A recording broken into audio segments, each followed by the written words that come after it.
Terima kasih ya Tuhan. Untuk kasih setia Tuhan yang tidak pernah meninggalkan kami. Di saat kami dalam kesesakankah atau kami di dalam kemenangan, Tuhan selalu beserta dengan kami. Karena itu doa kami ya Tuhan. Biarlah kasih karunia-Mu yang memampukan kami untuk terus berharap dan mengandalkan Tuhan di dalam setiap aspek kehidupan kami. Turunlah urapan-Mu atas setiap kami, baik kami yang ada di onsite mengikuti ibadah ini maupun yang mengikuti ibadah secara online. Pengurapan-Mu penuh atas setiap kami. Terima kasih Tuhan. Di dalam nama Tuhan Yesus Kristus kami siap untuk menerima kebenaran firman Tuhan. Yang siap boleh katakan amin, amin. Silakan duduk Bapak Ibu Saudara kasih dalam Tuhan. Puji Tuhan, shalom.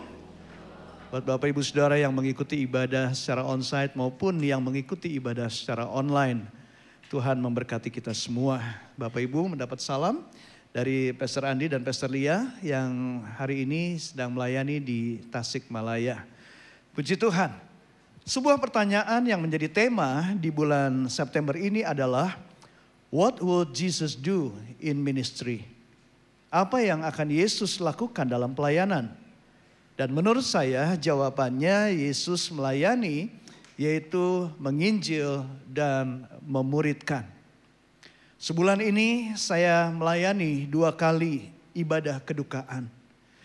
Dan saat itu Tuhan ingatkan saya, banyak orang yang ingin hidupnya bahagia, tetapi tidak mempersiapkan dirinya untuk mati bahagia. Padahal kematian adalah kepastian. Dan waktunya hanya Tuhan yang tahu. Yang pasti kita semua akan meninggalkan dunia ini. Nah saya bertanya, apa yang harus kami lakukan? Bagaimana agar kita bisa hidup bahagia dan matinya pun juga bahagia? Dan Tuhan kasih lewat tema ini, living as disciple of Jesus Christ. Hidup sebagai murid Yesus Kristus. Ada satu pertanyaan juga. Apakah seseorang yang menyebut dirinya Kristen sudah pasti menjadi murid Kristus? Belum tentu. Pertanyaan berikutnya, seperti apa sih cirinya murid Kristus itu? Ini dia. Ayo kita baca sama-sama. 1 Yohanes 2 ayat yang ke-6. 2, 3. Barang siapa mengatakan bahwa ia ada di dalam dia, ia wajib hidup sama seperti Kristus telah hidup. Seorang murid Kristus adalah mereka yang hidupnya sama seperti Kristus telah hidup. Boleh kita perhatikan kata wajib ini. Kata wajib ini artinya kalau otoritas di atas kita sudah mengatakan wajib dan kita lakukan dengan taat, dengan setia, aman kita saudara. Aman sampai tujuan. So pasti aman. Wajib memakai helm. Kita naik motor, ketemu polisi, aman, gak ditilang. Sampai tujuan. Tapi kalau sesuatu yang dikatakan wajib oleh otoritas di atas kita dan kita dengan sengaja kita tidak melakukannya, pasti ada konsekuensinya. Pasti ada akibatnya, ada hukumannya, ada punishmentnya. Nah oleh karena itu saudara perhatikan kata wajib ini. Pertanyaan berikutnya adalah apa yang Yesus lakukan selama ia ada di dunia? Kan kita wajib hidup sama seperti Kristus telah hidup. Apa yang Yesus lakukan selama ada di dunia? Yesus datang ke dunia bukan untuk dilayani, tetapi untuk melayani. Dan Yesus berkata kepada murid-muridnya, juga di kota-kota lain aku harus memberitakan Injil Kerajaan Allah. Sebab untuk itulah aku diutus. Dan sebelum Yesus naik ke surga, dia memberikan amanat agungnya. Karena itu pergilah, jadikanlah semua bangsa muridku. Jadi jelas apa yang Yesus lakukan waktu ada di dunia, dia melayani, dia memberitakan Injil, dan dia memuridkan. Yesus melayani dengan mendoakan. Yes, memang dia juga melayani dengan menyembuhkan orang sakit. menghibur orang yang susah, menguatkan yang lemah, mengusir setan, bahkan membangkitkan orang mati. Tetapi semua yang dia lakukan itu disertai dengan pemberitaan Injil dan dia memuridkan. Tanya lagi, kenapa harus ada pemberitaan Injil? Karena ada tertulis, Injil adalah kekuatan Allah yang menyelamatkan setiap orang percaya. Saya boleh ada sebagaimana saya ada hari ini, itu karena Injil. Injil adalah kekuatan Allah yang menyelamatkan setiap orang percaya. Jadi saudara, salah satu ciri murid Kristus adalah melayani. Katakan sama-sama, melayani.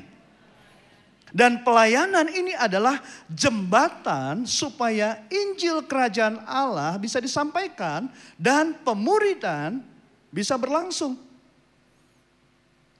Dari ayat 1 Yohanes 2 ayat yang ke-6 tadi yang kita baca sama-sama, bisa dikatakan saudara bahwa melayani itu adalah nyawanya orang Kristen.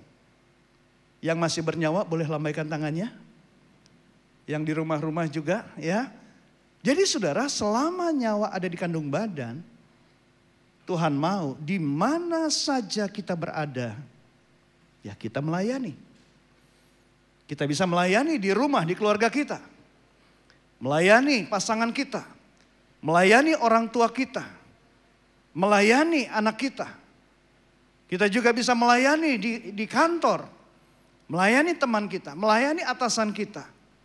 Atau di sekolah, kita juga bisa melayani. Dimanapun kita bisa melayani. Dan memang harus melayani.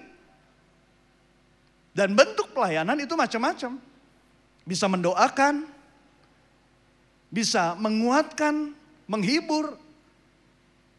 Tetapi disertai dengan memberitakan kabar baik.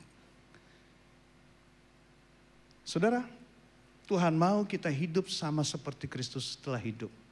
Amin. Begitu juga kita melayani sama seperti Kristus melayani. Pertanyaannya adalah bagaimana kita bisa melayani seperti Yesus melayani. Kita sudah baca di Alkitab, sudah mendengar banyak cerita pengajaran pelayanan Yesus dahsyat. Yang sakit sembuh, yang lemah dikuatkan, yang buta melihat. Dan mereka menerima Injil Kerajaan Allah. Nah, gimana caranya untuk bisa melayani sama seperti Yesus melayani? Dan Yesus menjawab di dalam Matius 16 ayat yang ke-24. Yesus berkata, setiap orang yang mau mengikut aku, ia harus menyangkal dirinya, memikul salibnya, dan mengikut aku. Tanpa menyangkal diri, tanpa mau pikul salib menderita karena Kristus, gak mungkin bisa ikut Tuhan. Yang ada ikut-ikutan. Ya. Tapi gak bisa betul-betul secara pribadi ikut Tuhan. Yang ada ikut-ikutan. Lebih parah lagi, nebeng nama. Pelayan Tuhan gitu. Tapi ikut-ikutan. Nah, saudara, saya suka acar ketimun, saudara. Ya. Dan saya perhatikan buah ketimun sebelum diproses jadi acar itu secara fisiknya keras. Tetapi ketika dimasukkan ke dalam air yang sudah dicampur dengan gula pasir, apalagi ya, garam, cuka, ya. Kemudian direndam, ditaruh di kulkas, ya kayak semalaman, besok paginya udah gak keras lagi, udah lembek. Saudaraku, disadari atau tidak, kebanyakan dari kita itu udah seperti acar.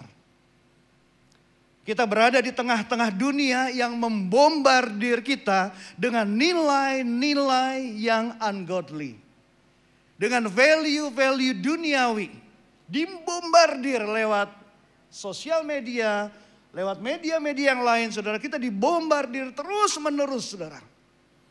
Dan akibatnya sekarang ini nggak sedikit saudara, banyak orang Kristen akhirnya jadi percaya pada nilai-nilai duniawi. Sehingga nilai-nilai duniawi itu akhirnya mempengaruhi dia di dalam cara bekerja, cara berbisnis, cara dalam berhubungan, cara bicaranya, dan juga di dalam segala aspek kehidupannya yang bertentangan dengan Tuhan. So, jadi caranya Tuhan mengajar kita untuk seperti dia adalah sangkal diri, pikul salib, ikut Tuhan. Itulah yang membuat kita tidak menjadi Kristen acar. Karena Kristen acar inilah yang kehilangan kuasa Roh Kudus. Oh, tapi saya tiap minggu kebaktian loh, Pastor. Bahkan saya kebaktian tuh gak pernah terlambat. Begini saudara. Kebaktian di gereja itu baru jembatan. Katakan sama-sama jembatan. Jembatan menuju kehidupan.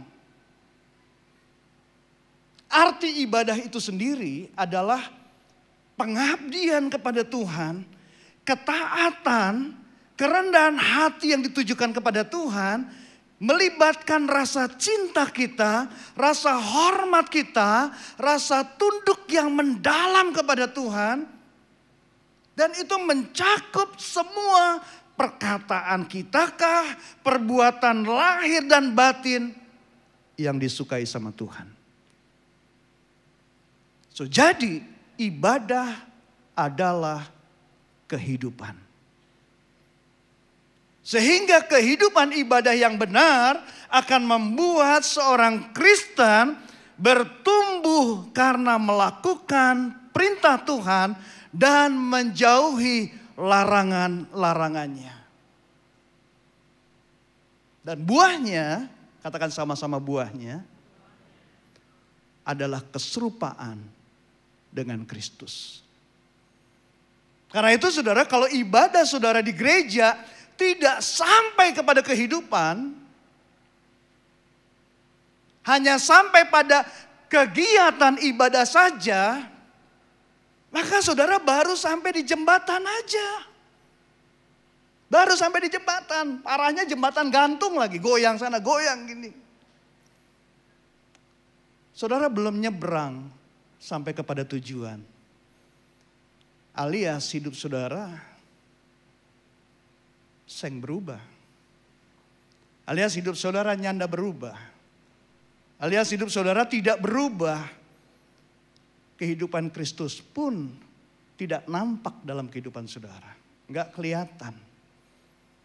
Jadi saudaraku, sejatinya dibutuhkan keberanian untuk bisa menyangkal diri.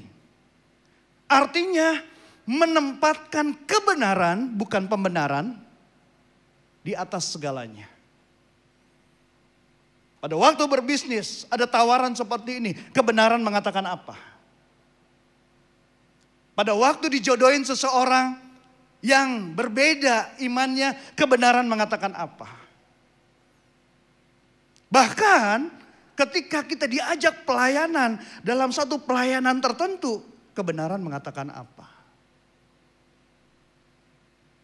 Karena Yesus adalah jalan, kebenaran, dan hidup. Dibutuhkan keberanian untuk mau pikul salib. Alias menderita karena Tuhan. Oh, ikut Tuhan ada resiko saudara. Ya. Tuhan gak menjanjikan hidup ikut Tuhan tuh mulus seperti jalan tol. Tantangan pasti ada. Rintangan pasti ada. Ada orang yang suka, ada orang yang gak suka. Resiko pasti ada. Saudara mau? Mau menghadapi resiko? Ya dong. Mana ada sih seorang pemain sepak bola yang bertanding di Piala Dunia takut kena tackle. Gak mau disikut. Mereka tahu resikonya. Tapi mereka tahu tujuannya. Karena itu saudara, ketenangan dalam hidup kita bukan karena di luar bikin kita tenang. Tapi karena di dalamnya kita tahu tujuan kita di dalam Tuhan. Inside out. Saudara dikasih dalam Tuhan. Tuhan Yesus berkata, berbahagialah orang yang dianiaya oleh sebab kebenaran. Karena merekalah empunya kerajaan sorga. Dan kerajaan sorga itu siap 24 hours untuk backup warganya. Dan kerajaan sorga logistiknya unlimited. Gak terbatas. Negara-negara di dunia punya keterbatasan berapa banyak nuklir yang mereka miliki. Kerajaan surga unlimited kuasanya. Kita berikan tepuk tangan buat Tuhan yang baik. Bersukacitalah dan bergembiralah karena upahmu besar di surga. Yang percaya boleh katakan amin. Karena itu saya kasih pantun buat saudara. Ke Purwakarta beli pohon kaktus. Beli jamu di pasar Teluk Naga. Hidup rela menderita demi Kristus. Upahmu pastilah besar di surga. Kita berikan tepuk tangan buat Tuhan. Saudara, hal yang sangat menarik bagi saya adalah Yesus itu berani mengosongkan dirinya untuk mengambil rupa seorang hamba dan taat kepada Allah. Bahkan Alkitab katakan dia taat sampai mati, bahkan sampai mati di kayu salib. Keberanian inilah yang membuat dia memiliki kerendahan hati dan ketaatan kepada Allah. Sehingga menghasilkan pelayanan Yesus itu yang punya akuntabilitas, kapabilitas, dan integritas yang baik. Saudara, Yesus datang ke dunia dalam wujud sebagai manusia. Dia bisa dan dia berani mempertanggungjawabkan pelayanannya kepada Allah. Saudara, waktu kita mempertanggungjawabkan pekerjaan kita kepada manusia, manusia bisa salah. Manusia bahkan mau kompromi walaupun kita ada salah-salahnya tapi karena koneksi ya sudahlah. Manusia bisa gitu. Tapi Allah tuh enggak. Allah itu kudus, Allah itu murni dan adil. Saudara, kalau nanti saudara baca di rumah bisa dipelajari Yohanes pasal 17. Di dalam doanya Yesus berkata kepada Allah Bapa, Aku telah mempermuliakan engkau di bumi dengan jalan menyelesaikan pekerjaan yang engkau berikan kepadaku untuk melakukannya. Ini bicara akuntabilitas. Dan apa yang Yesus katakan kepada Bapa diterima sama Bapa. Enggak disangkal. Bapak nggak bilang bahwa Yesus kamu tuh omdo, mana selesai itu masih belum selesai itu. Enggak. Dia buktikan, dia selesaikan itu. Lalu dia juga mengatakan, aku telah menyatakan namamu kepada semua orang yang engkau berikan kepadaku dari dunia, mereka itu milikmu. Ini bicara mengenai integritas. Dia enggak mencuri kemuliaan Allah. Mereka ini adalah milikmu. Ingat ya, Yesus pada waktu itu adalah Allah yang berinkarnasi jadi manusia.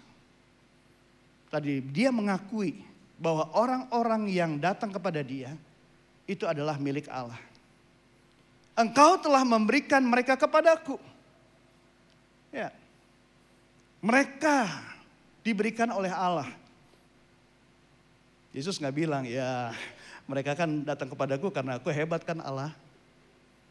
Karena aku kan, ya aku kan berkarisma kan, makanya mereka datang kepadaku. Yesus bilang bahwa engkau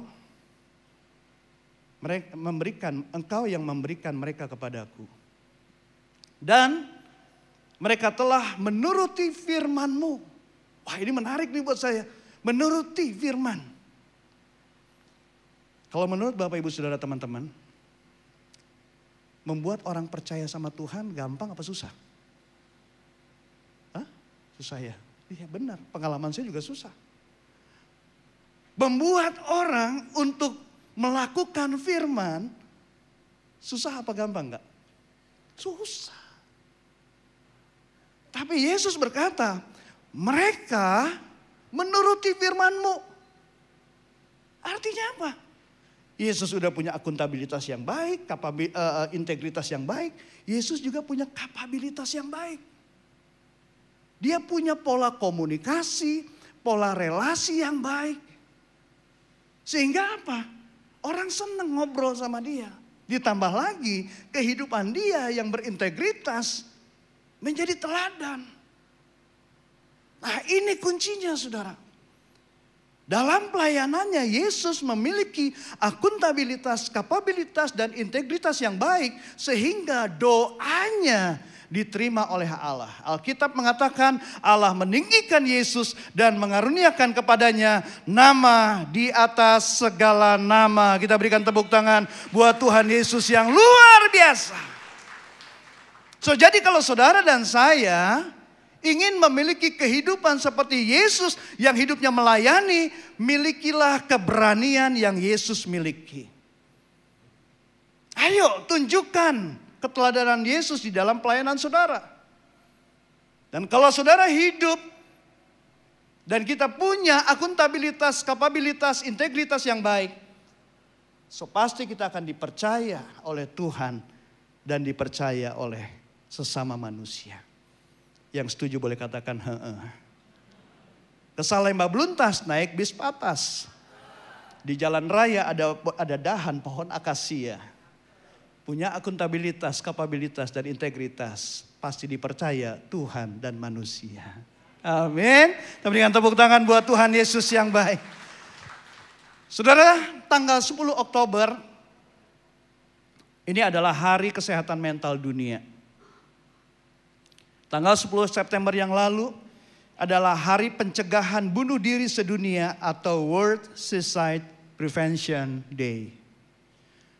Bulan September ini merupakan bulan pencegahan bunuh diri sedunia dan ini dicanangkan oleh WHO.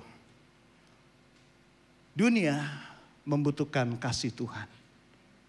Dunia membutuhkan kebenaran yang memerdekakan. Memerdekakan dari belenggu ketakutan, kekhawatiran, anxiety, rasa tidak berharga, trauma, depresi, dan kesehatan mental lainnya.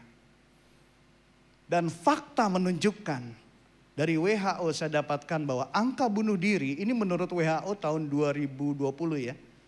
Dalam waktu 40 detik saudara, satu orang meninggal karena bunuh diri.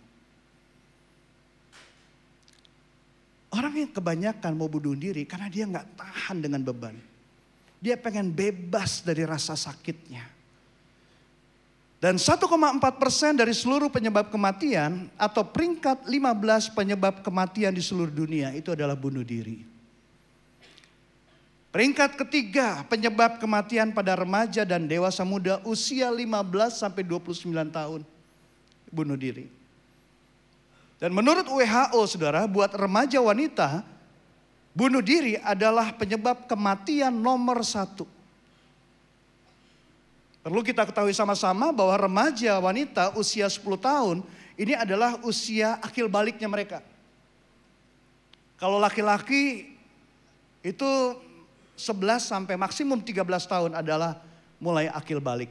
Nah usia-usia ini sangat rawan karena ada transisi identitas, ya, transisi identitas dari anak-anak kepada ingin jadi remaja.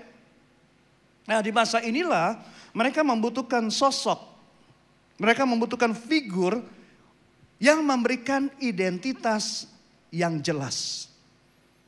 Dan sosok figur itu tidak bisa digantikan dari luar, saudara. Sosok figur itu harus dilakukan dari rumah. Yang dilakukan oleh orang tuanya, terutama para ayah. Halo para ayah. Kita punya tugas ya, para ayah. Karena itu anak-anak usia 10-19 tahun sangat penting didampingi oleh orang tuanya. So mari para orang tua, jangan sibuk dampingin anak orang lain, anak sendiri diabaikan. Lalu anak muda usia 20-29 tahun juga banyak bunuh diri karena ini usia yang sangat rawan, di mana di usia ini adalah usia peralihan dari usia remaja ke dewasa muda. Mereka banyak mengalami stres dalam pekerjaan. Mereka banyak mengalami goncangan karena keadaan ekonomi dirinya dan lain sebagainya. Mereka butuh diperhatikan. Jadi poin yang saya ingin sampaikan di sini bahwa para remaja dan dewasa muda kota Jakarta dan kota-kota lainnya perlu dijangkau, dipulihkan, diperlengkapi sehingga mereka bisa dipakai Tuhan dengan dahsyat. Yang mau katakan amin. Saudara mau dipakai Tuhan? Mau dipakai Tuhan untuk keselamatan keluarga, keselamatan kota dan bangsa dimanapun kita berada. Yang mau lambaikan tangan saudara? Nah, ini dia, saya akan masuk di sini. Tuhan katakan begini, usahakanlah kedamaian dan kesejahteraan kota di mana kamu ditempatkan. Dan berdoalah untuk kota itu kepada Tuhan, sebab kedamaian dan kesejahteraannya adalah kesejahteraanmu. Pertanyaannya adalah bagaimana kita mengusahakannya? Bagaimana kita melakukan ini supaya kota kita, anak-anak muda kita, anak remaja kita, dewasa muda, keluarga-keluarga bisa diselamatkan, dipulihkan. Saudara, 3 minggu ini saudara sudah dapat pengajaran tentang melayani. Sekarang saya mau ngajak saudara untuk kita praktekkan bagaimana kita melayaninya. Mari kita lakukan yang namanya 1+1 movement. Apa itu? 1+1 yang pertama, ambil minimal 1 orang, ya 1 orang dalam waktu 1 tahun dia menjadi murid Kristus. Waktunya cukup kan? 365 hari. Mulai saudara bangun hubungan dengan dia, bangun kepercayaan. Dalam waktu 1 tahun jadi murid Kristus. Kenapa? Karena nilai-nilai yang Yesus ajarkan membuat hidup kita berguna, bahkan matinya pun bahagia. Amin. Saya enggak mengatakan bahwa paksa dia harus jadi orang Kristen. Enggak, jadi murid Kristus. Jadi murid Kristus. Dan saya percaya kalau kita punya kerinduan ini pasti direstuin sama Tuhan. Karena itu adalah hatinya Tuhan. Jadikanlah semua bangsa muridku. Tapi 1+1 yang pertama nggak bisa berjalan tanpa 1+1 yang kedua. Yaitu apa? Ambil komitmen. Katakan sama-sama komitmen. 1 hari 1 jam. Pilih aja jam berapa. Bersyafaat buat dia. Doakan. Karena Tuhan bilang doa orang benar jika dengan yakin didoakan sangat besar kuasanya. Kak, tapi susah, orang itu keras kepala kak. Susah, orang itu kasar. Nah karena itu jangan sendirian. Ambil waktu di kul saudara. Masuk ke kubu doa. Tulis list doa. Yang mana yang mau kita doakan? Doakan sama-sama. Amin. Tuhan bilang kalau ada 2 orang aja berkumpul di dalam namaku, Tuhan hadir. Doakan. Dan doa orang benar pasti akan mendatangkan tuntunan. Ada hikmat. Apa yang harus kita lakukan buat mereka? Makanya untuk sempurna jangan sampai berhenti di 1+1 yang kedua. 1+1 yang ketiga. Apa itu? Lakukan minimal, katakan sama-sama minimal. Dalam seminggu lakukan 1 perbuatan baik terhadap mereka. Tuhan bilang kan, biarlah perbuatan baik kamu diketahui oleh semua orang. Dan memuliakan Bapa di surga. Apa perbuatan baik? Mungkin dalam bentuk saudara memperhatikan dia. Gimana keadaan kamu hari ini? Apa yang saya bisa doakan buat kamu? Gak semua tentang uang, men. Ya. Tapi Tuhan bilang, kalau kamu gak menabur, kamu gak bisa menuai. Orang yang gak nabur, nuai, itu namanya copet. Itu rampok, nabur kagak, nuai punya orang lagi gitu kan. Nah saudaraku dikasih dalam Tuhan. Disinilah kesempatan kita bersama dengan Roh Kudus melayani dengan mempraktekkan karunia-karunia Roh Kudus.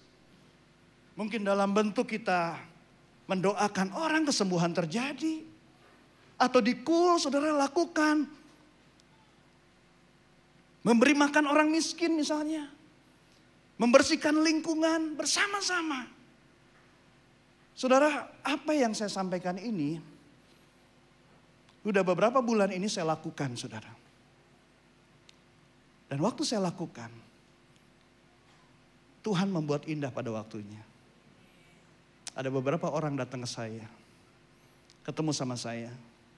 Nah dia tanya tentang Yesus. Dia bukan orang Kristen.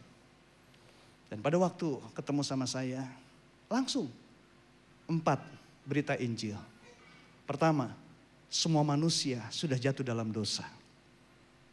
Manusia telah kehilangan kemuliaan Allah. Berita yang kedua, usaha manusia untuk mencari keselamatan adalah sia-sia. Sebab oleh karena kasih karunia kamu diselamatkan oleh iman. Itu bukan hasil usahamu. Berita Injil yang ketiga, Yesus adalah satu-satunya juru selamat. Yesus berkata, akulah jalan, kebenaran dan hidup.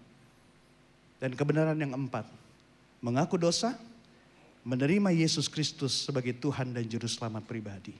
Dengan mulut kamu mengaku, dengan hati percaya, kamu diselamatkan. Kamu mau? Saya tanya gitu. Mau. Anugerah Tuhan turun.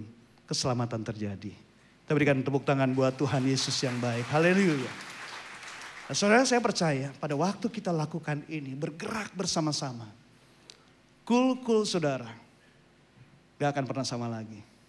Tuhan akan kirimkan jiwa-jiwa baru. Jiwa-jiwa yang diselamatkan untuk kemuliaan nama Tuhan. Kita berikan tepuk tangan buat Tuhan Yesus yang baik. So, jadi kalau ditanya, what will Jesus do in ministry? Apa yang akan Yesus lakukan dalam pelayanan? 2 hal, penginjilan. Karena penginjilan membuat orang percaya kepada Yesus. Penginjilan membuat orang percaya kepada Tuhan. Yang kedua, pemuritan. Karena lewat pemuritan membuat orang mengalami perubahan hidup ke arah Kristus. Dan saya melihat Yesus punya keberanian dalam melayani. Makanya Yesus punya 3 hal ini yang saya mau tinggalkan buat saudara. Akuntabilitas, kapabilitas, integritas. Kalau disingkat Aki. Kalau Elior kalau manggil saya Aki. Kalau dipanggil sama Elior Aki itu saya selalu keinget sama ini. Mengingatkan saya punya akuntabilitas yang baik. Pastikan saudara melayani dengan nilai-nilai kerajaan Allah. Ada belas kasihan, ada kerendahan hati, kemurahan hati. Tapi juga saudara perlu tingkatkan kemampuan saudara, kapabilitas yang baik. Tingkatkan skill, terus belajar. Di gereja ini saudara bisa mendapat kesempatan untuk belajar. Belajar untuk memiliki kehidupan yang berorientasi melayani. Saudara bisa belajar menjadi pria dan wanitanya Allah. Saudara bisa belajar membangun dan merawat rumah tangga yang sehat dan kuat. Saudara bisa belajar tentang kesehatan mental. Saudara bisa belajar bagaimana berdampak di dunia kerja. Bahkan saudara pun yang senior bisa belajar menjadi generasi senior yang super. Amin. Yang Alkitab katakan sampai masa tua pun mereka masih berbuah menjadi gemuk dan segar. Kita berikan tepuk tangan buat para generasi senior. Semangat ya. Dan milikilah integritas yang baik. Jujur. Ada orang gak ada orang, kita tetap sama. Apakah hal yang ingin saya sampaikan ini membantu saudara? Menolong saudara? Ikan hiu makan abon. I love you sekebon. God bless you. Mari kita naikkan penyembahan ini. Haleluya. Saudaraku dikasih dalam Tuhan, kita ada di masa di mana anugerah Tuhan itu melimpah luar biasa. Jadi mari gunakan waktu yang ada. Jangan lagi hidup untuk sia-sia. Tapi mari kita ikuti keteladanan Yesus dalam melayani. Maka hidup kita akan berguna bagi sesama dan berguna bagi kerajaan Allah. Dan ketika waktunya tiba, kematian itu datang, kita pun juga bisa mati bahagia.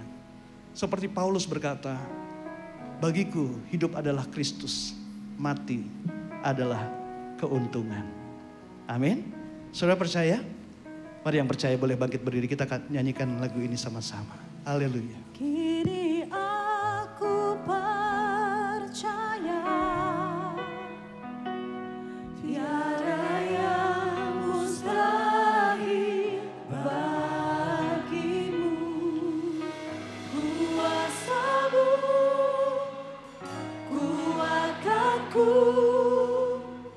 dasarku berharap.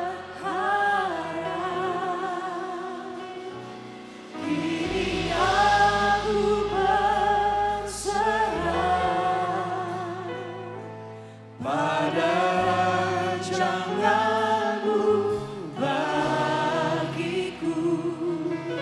Ku ikuti panggilan-Mu, ku kan setia sampai akhir hidupku.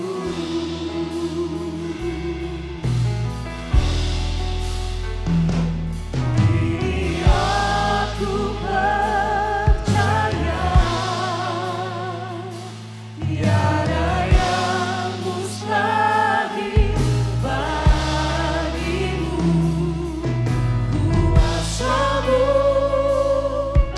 kuatkanku, dasarku berharap. Kini aku berserah pada rancangan-Mu bagiku. Ku ikuti panggilan-Mu, ku kan setia sampai akhir hidupku. Bapak Ibu Saudara kasih dalam Tuhan, saya lahir dari keluarga yang tidak mengenal Tuhan, yang tidak percaya bahwa Yesus Kristus adalah Tuhan. Dan bertahun-tahun bahkan puluhan tahun saya mengalami rasa takut akan yang namanya kematian. Karena saya nggak punya kepastian kalau saya mati saya kemana. Tetapi karena berita Injil, Yesus berkata, akulah jalan, kebenaran, dan hidup. Dan hari ini saya dimerdekakan. Saya mempunyai status yang baru sebagai anak Tuhan. Karena itu, kalau Tuhan mau menyelamatkan saya dan memulihkan hidup saya, Tuhan juga pasti mau menyelamatkan saudara dan memulihkan hidup saudara. So hari ini, kalau ada di antara Bapak Ibu Saudara yang datang ke gereja ini, saudara belum pernah berdoa untuk meminta Yesus masuk dalam hidup saudara, mengampuni dosa saudara, menyelamatkan saudara. Ini waktunya. Begitu juga saudara yang mengikuti ibadah secara online. Saudara yang mau menerima Yesus Kristus sebagai Tuhan dan Juru Selamat untuk pertama kali dalam hidup saudara. Mari pejamkan mata saudara dan taruh lengan saudara di dada saudara. Semua manusia sudah jatuh dalam dosa dan telah kehilangan kemuliaan Allah. Usaha manusia untuk mencari keselamatan adalah sia-sia. Karena kasih karunia kita diselamatkan oleh iman, bukan hasil usaha. Dan Yesus Kristus adalah satu-satunya juru selamat. Karena Yesus berkata, akulah jalan, kebenaran, dan hidup. Tidak ada seorang pun yang datang kepada Bapa kalau tidak melalui aku. Dan pada waktu kita mengaku dosa, menerima Yesus Kristus sebagai Tuhan dan Juru Selamat secara pribadi. Dengan mulutmu kamu mengaku bahwa Yesus adalah Tuhan dan percaya dalam hatimu bahwa Allah telah membangkitkan dia dari antara orang mati, maka kamu diselamatkan. Saudara yang mau menerima Yesus Kristus sebagai Tuhan dan Juru Selamat, mari ikuti doa saya.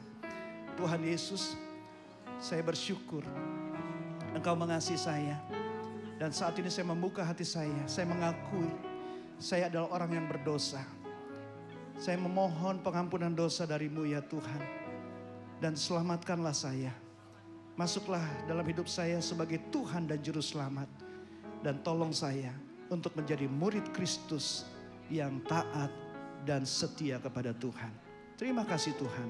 Di dalam nama Tuhan Yesus Kristus saya berdoa dan mengucap syukur. Terimalah pengampunan dosa dari Tuhan. Terimalah keselamatan dari Tuhan. Oleh hari ini kamu adalah ciptaan yang baru. Yang lama sudah berlalu. Kita berikan tepuk tangan buat Tuhan Yesus yang baik. Haleluya. Silakan duduk Bapak Ibu Saudara kasih dalam Tuhan.